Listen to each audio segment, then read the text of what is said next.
If you're tired of these promos, regular supporters get the podcast early and ad-free. Just go to donate.bogosity.tv and sign up for Patreon or Subscribe Star at any level.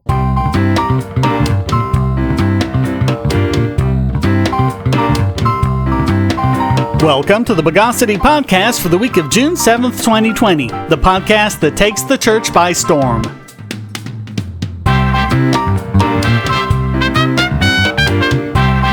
This is your host, Shane Killian. Let's abbreviate the news of the bogus. We're seeing all sorts of issues with government regulations during COVID-19 and how they basically make sure that we're all screwed if anything unexpected happens. We've covered several on this podcast, and here's one more: the fragility of the meat supply chain. Trump helped marginally with an executive order permitting meat plants to stay open, but it's still the case that infected people aren't allowed to work there for fear they'll contaminate the meat supply, so their output has been greatly diminished. Never fear, however, there are plenty of small farmers and independent ranchers who can step up and cover the shortfall. The problem is, federal laws, regulations, and bureaucratic requirements mean that hardly any of these will ever reach consumers. The main culprit is the Wholesome Meat Act, passed in 1967, that requires commercially available beef and pork products to be processed in USDA-inspected facilities. It applies to both meat shipped across state lines and meat processed and sold within a state, which they're not supposed to be able to do under the Commerce Clause. So if you're a small rancher who wants to sell some beef to a local store, then you have to follow the same rules as a giant slaughterhouse shipping massive amounts of beef across the country.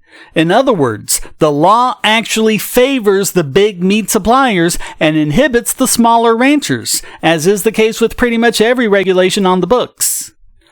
That's bad enough when things are going well. When there's a shortfall and the big producers can't produce enough, it could be disastrous. This isn't even a one-off issue. If a single plant has an infection of E. coli or salmonella, it could cut off a major portion of the country's meat supply. The Wholesome Meat Act was an amendment to the Federal Meat Inspection Act of 1906, passed by those who thought Upton Sinclair's The Jungle was actually pretty good journalism. In fact, these laws have been responsible for pretty much all of the food safety issues we've experienced in the last century, as well as massive consolidation of the industry. Large meat producers cover 80% of the beef market and 70% of the pork market. For years, the Prime Act has been introduced in Congress and subsequently languished in committee with nothing being done about it. This short bill would allow small local growers to sell meat within their own state outside of the onerous USDA system, subject to state law, and sold to consumers and restaurants within the state. But even then, there would still be limits. You can see the effects of COVID on meat supplies at some restaurants such as Wendy's, who have scaled back on the burgers they offer to consumers.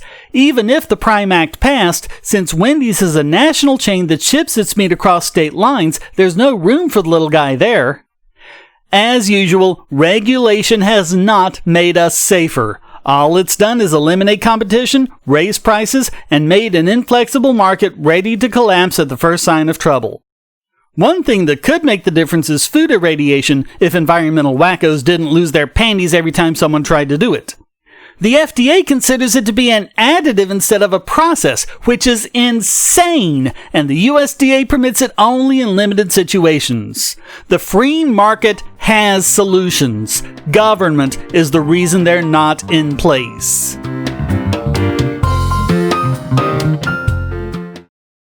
Ads are annoying, but ad blockers prevent publishers from making money. What if you could support your favorite websites, YouTube creators, Twitch streamers, social accounts, and many more ad-free and without paying anything, and even make some money yourself? It's not a pipe dream, it's airtime. Go to airtime.bogosity.tv and get the browser extension, and you'll earn cryptocurrency for the sites you visit, and so will the publisher. This is not a crypto miner. You and the publisher will both get part of the reward from current miners of the BitTube cryptocurrency, with no middleman taking a cut. Even if the publisher hasn't signed up yet, his tube will be put into a dedicated wallet that he can claim upon sign up. You can also use your tube to tip publishers and even purchase products. Airtime monetizes users and publishers with no ads or crypto miners. Go to airtime.bogosity.tv and start making money now. Quick précis. When we say liberals in this country, we generally mean progressives and those who lean progressive, which of course was a movement that developed out of eugenics. Their policies, including minimum wage, social security, and welfare, are intended specifically to marginalize blacks and other undesirables to keep them from participating equally in society. After World War II, when eugenics was completely trashed as an intellectual position, they didn't change their policies, only their rhetoric. They've had to make it look as though they're the friend of black people, and what they're really trying to do is take care of them, which any thinking person can see as being patronizing at best. This study from Yale University, published last year in the Journal of Personality and Social Psychology, shows that when white liberals speak to minorities, they change their vocabulary to make themselves appear less competent, whereas white conservatives do not. As the study says, quote, "They patronize minorities stereotyped as lower status and less competent. Although Republican candidates did not significantly shift language based on audience racial composition, Democratic candidates use less competence-related language to minority audiences than to white audiences." They started off by looking at presidential campaign speeches from Democrats and Republicans and followed it up with email exchanges among volunteers. Sometimes the person believed they were conversing with a person with a stereotypical white name like Emily, other times with a stereotypical black name like Lakeisha. White liberals may indirectly express a patronizing form of bias in their responses to outgroup members by drawing on negative status/competence stereotypes about blacks. That is, with the best of intentions, seeking to affiliate with a black interaction partner, white liberals may unwittingly draw on negative stereotypes, dumbing themselves down in a likely well-meaning, folksy, but ultimately patronizing attempt to connect with the outgroup. Now here's the really dumb part of the study. White conservatives, on the other hand, should be less motivated to affiliate interracially, so they would not bother to match themselves to their stereotypic expectancies about their outgroup partners in an attempt to get along. Wait a minute. The fact that conservatives spoke the same way to blacks as they did to everyone else means that they're more racist? Huh? I don't get how that part escaped peer review. I guess the idea that conservatives don't see them as being less competent, or maybe don't even see blacks as an outgroup at all, just isn't a possibility. Yeah, no, it's these good, compassionate liberals who are the non-racists, because they actually care enough to pander and reduce their vocabulary so they can make a connection with these dumb blacks. Maybe the study's authors should check their own bias. Either way, stop believing liberals when they harp on and on about how compassionate they are.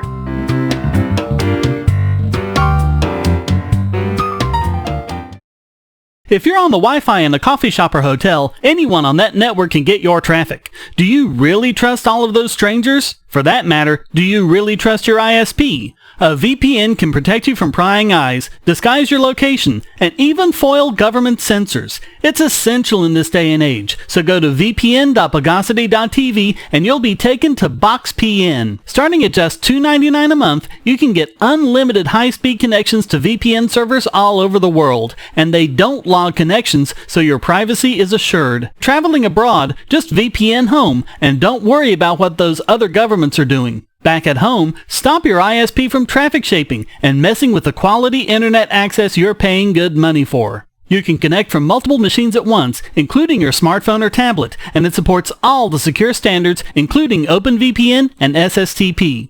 Bypass censors and surveillance with your own secure VPN connection. Go to vpn.bogosity.tv.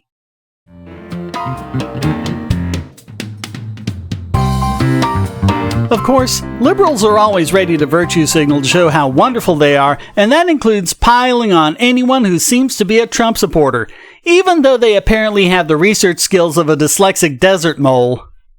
Not only the Twitter mob, but also several journalists jumped on the bandwagon to call for the boycott of fast food chain Wendy's in the wake of an article which claimed that their CEO donated $500,000 to Trump's re-election campaign. There's just one problem. Wendy's CEO Todd A. Penegor never did any such thing. David Leavitt is an award-winning media journalist, I know because it says so on his Twitter profile, who wrote, Well, poop emoji. Looks like Wendy supports dictator Trump. Shame I can never eat there again. I really enjoyed the 4 for $4. Wendy supports a man, in scare quotes, who supports turning the military on us and systemic racism.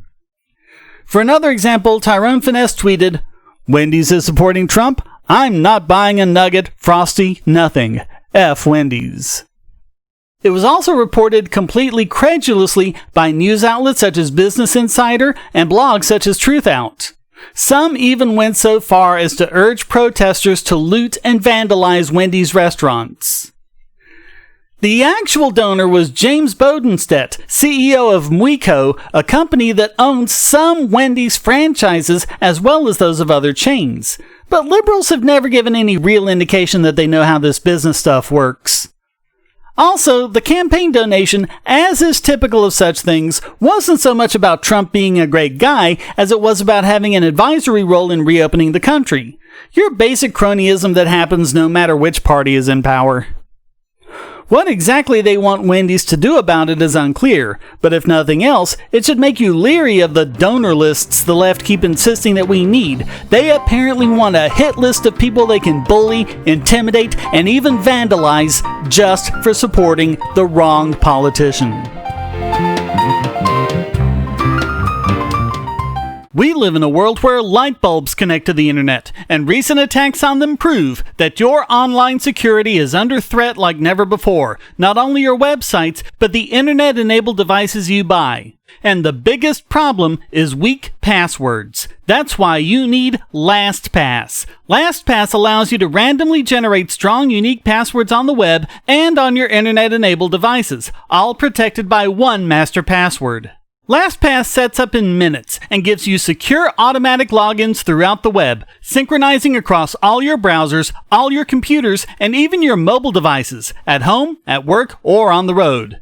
It even securely stores sensitive form data, including credit card numbers, backup sensitive documents, software licenses, Wi-Fi logins, and more.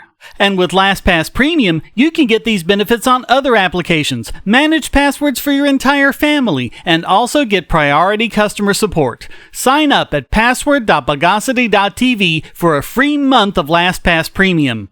Log in securely everywhere using the last password you'll ever have to remember. Go to password.bogosity.tv and get LastPass now.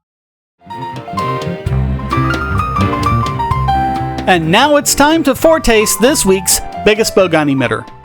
And it's another one for California. We've been covering at length the myths around the reopening of the country, and in particular that doing so would just mean another hideous wave of death and misery. Why it hasn't happened that way with other countries that reopened weeks ago like Denmark and Austria, and why it didn't even happen in countries that never closed like Sweden and Thailand, is a question they just don't want to seem to acknowledge.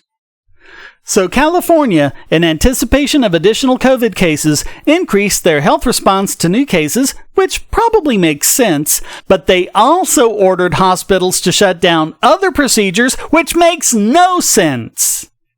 As we covered in the last edition, setting up new rooms, purchasing new equipment, and all the other things they have to do cuts into the budget, which they make up for by providing other procedures. But the ban on these procedures have cut the hospital revenues in half.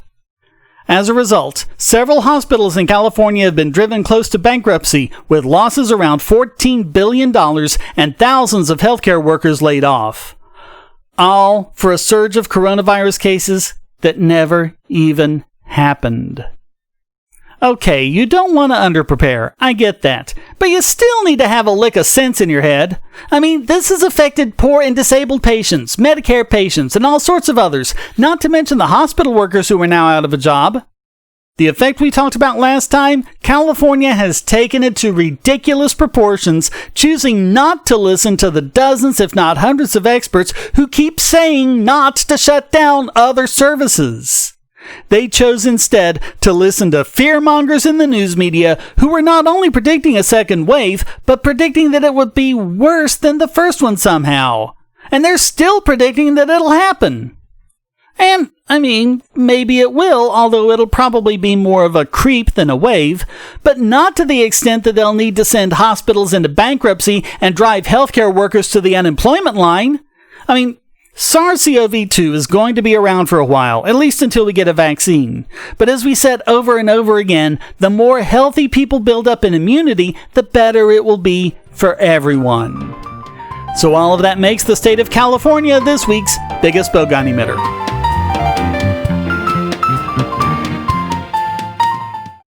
I want to tell you about the eyeglasses I've been wearing for years. As people can see on my videos, I have a very strong prescription, which makes glasses more expensive, especially when I need computer glasses, reading glasses, prescription sunglasses, and most expensively, progressive lenses for general everyday wear. To save money while still getting quality glasses, I get them from Firmoo. In fact, I just got a pair of progressives with high-index aspherical lenses and a nice pair of frames my wife loves for just over $100. It would have been $500 to get them through my eye doctor. Not only do they look good, the glasses are durable. I've worn many pairs for several years without problems. All orders come with a 30-day return policy, a 3-month warranty, and one-on-one customer service. Go to Firmoo, that's FIRMOO.Bogosity.tv anytime you need quality glasses at a low price. Once again, that's Firmoo.Bogosity.tv.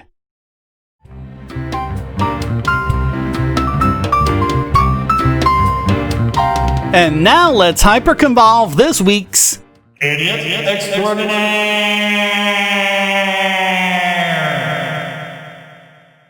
And this week it's the Minneapolis Police Department. For those of you who have been living under a rock, George Floyd, a black man, was blatantly murdered by Officer Derek Chauvin on video. Cue protests, riots, and all sorts of things that are bound to make a difference this time, really. Not, like radical notions such as police accountability. But that lack of accountability should be seen as the foremost issue here, because it turns out Chauvin had over 19 confirmed complaints of violence and abuse of power. He was involved in several police shootings and has been subject to Minneapolis Civilian Review Authority and Office of Police Conduct on 10 occasions.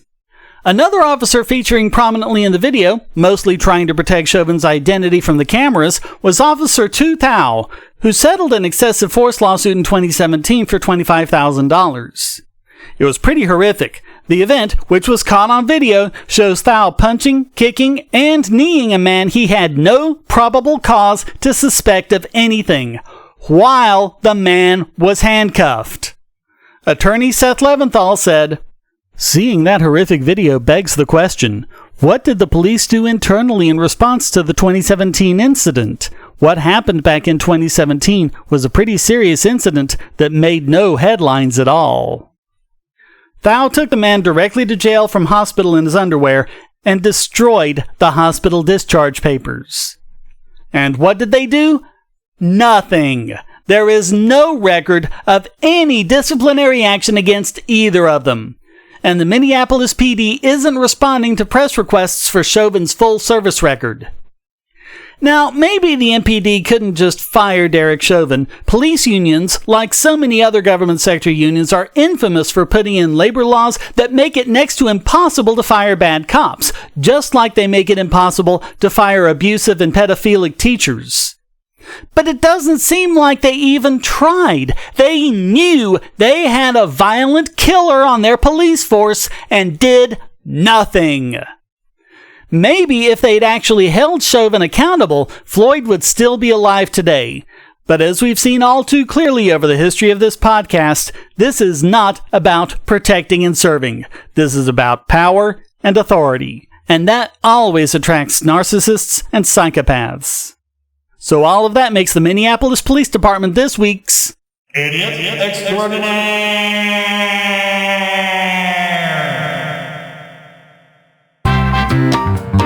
Well, that wraps up this sizzling steak and bootleg gin edition of the Bogosity podcast. I hope you enjoyed it. If you did, please keep this podcast going by subscribing and supporting in one of several different ways you can find at donate.bogosity.tv, including PayPal, cryptocurrency, or subscribing at Patreon or Subscribestar to listen early and ad-free.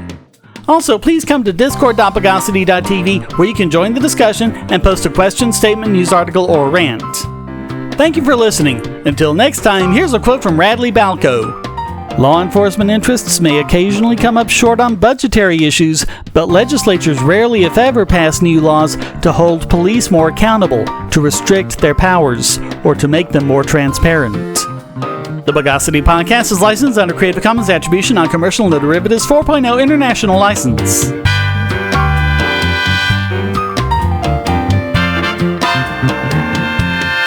Bogosity.